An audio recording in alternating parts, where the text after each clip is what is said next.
Today, I'm going to show you how to use a AcadGIS package to create a high-quality study map like this in just a few minutes with AI.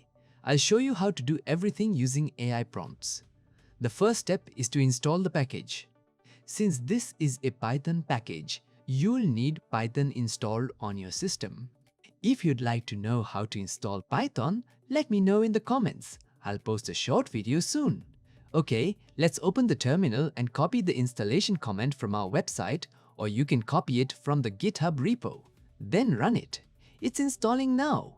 And as you can see, the installation is complete, so we can close this window. Next, I'll open my AI assistant.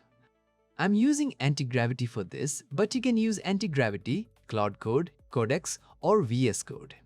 I'll start with a blank workspace. Now I'll go to the official website and copy the tutorial code. Before pasting it into the chat, I'll simply write, "Hi, I have installed AcadGIS and I need to make a study map." You can visit their website, acadgis.com, to get familiar with their code API. I have the sample code. Please create a Jupyter notebook with it so I can see the output.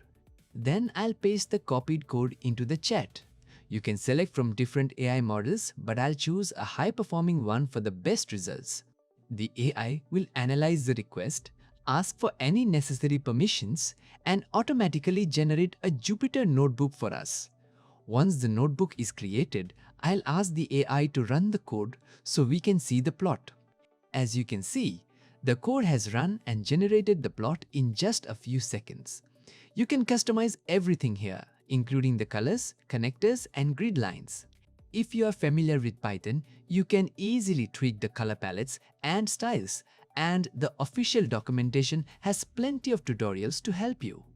In the next video, I'll show you how to customize this plot to make it look even more professional, including how to turn off the grid, change the arrows, and modify the style. If you found this helpful, you can visit our GitHub repo. If you'd like to contribute, you can easily submit a pull request or fork the project.